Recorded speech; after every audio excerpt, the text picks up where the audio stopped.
Well, Pat, this is your press conference here because you caddy, but I'll start the questions. What kind of experience or terrible life experience was that for you? I wouldn't call it a terrible life experience. I was not expecting the amount of delays, and also you did start me off with a pretty heavy bag. I wasn't expecting that, but that was okay. That was okay. I will say, I mean, I put extra shit in there just because it was you. I told my guy that brought me here, I was like, hey, can you stop at CVS? So I got like contact solution, just heavy liquid things. Like, I never fire down a Gatorade before I play. I was like, what the hell? Might as well get one of those 32 ounces. Yeah. Just, I ain't carrying this shit, but so you are. But that's well, who gets the credit for the birdie start? Did I have any credit for that? Anything there? Did I do anything right? No, you were good. You were good. I mean, credit to myself, honestly, anytime something good happened. But if you really wanted to talk caddy speak, you'd be like, yeah, we started off birdie, and then JJ doubled number 4. Like, that's full caddy language situation right there. JJ doubled number 4. 2 doubles. Honestly, looks like 400's a playoff. Great course. Hey, Carolina's PGA, definite contender for Monday Shooter of the Year. There's beer at the scoring tent. Beer at the scoring tent. Is that unusual for a Monday? I've never seen it. Anybody in whatever land we're talking to ever seen beer at the scoring tent in a PGA section qualifier?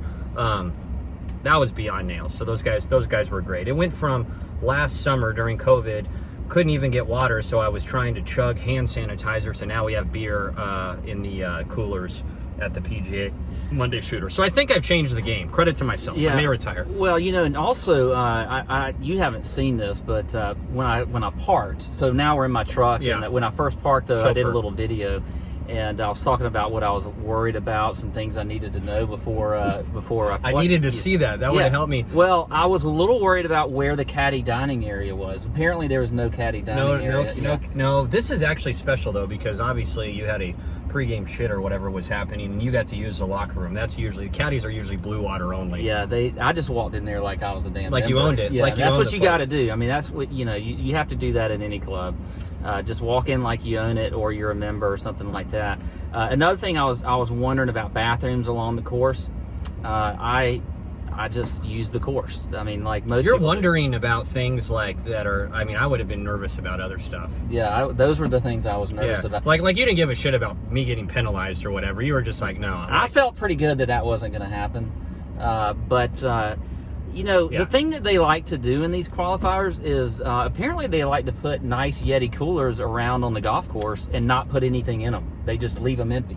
Well, when you really want to water. Total redemption because there was beer at the end, so I don't care. They did. I could have been dying on my last drop of water. I mean, if we could have drank that brackish water at the way in. There was beer, and credit to these guys as well. They brought us waters. Yeah, they did. That was great. Yeah, they freaking airstrike. Yeah. Airstrike water. So. And if it was going to be a long ride between one hole to another, they just gave us cart rides. And you know what ends up happening sometimes in these things is, like, they'll have coolers out there, but there was a decent amount of people following. I mean, not a lot, but what do you think those people do if they want to drink? They're sniping water, which they put out for the players. And then it's like, that's it. So, dude, I mean, the beer, I'm still in shock over this. I mean, I shot 1 under on the front with 4 birdies. I was full headless mode. On the back, started pressing, doing dumb shit all over the place.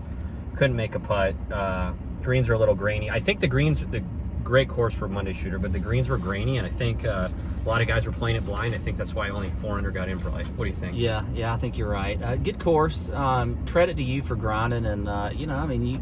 Do you want to quit or something? We could have quit. No, I didn't want to quit. I didn't want to quit. I would have been game. No. I mean, I can roll over real fast if you wanted to. No, but when I saw it was 4 under, dude, and you're turning it 1 under, shit, anything can happen. Yeah. It's like a bunch of hard holes. It's just a couple squirrely shots here and there, and all of a sudden, you're grabbing your ankles. Well, and we should have probably known how the day was going to go because we started off birdie. Well, besides that, but also it took us almost an hour to play the first 2 holes, and then we had the rain delay after the 4th hole.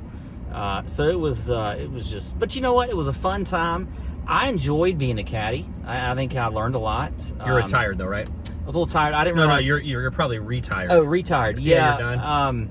not going to do it again. I may do like Brett Favre and like do a comeback and things like that. But like maybe John Rahm's like comeback tour. Like you might if he asks you to take the bag at the U.S. Open, potentially you might do that. Yeah, that's good. Maybe do that. Credit you for that. But right now, I think I'm done with caddy, and I didn't think when we teed off at 11:20 that we'd just be finishing at 6:45. But but it was a good day. JJ, thanks for having me. Enjoyed it. Give me a break, dude. Let's do it again sometime. I may not. I'm retired, so you might have to pay me to get me out of retirement, but that's okay. Well, that was good. All right. Peace. Fun times. Out.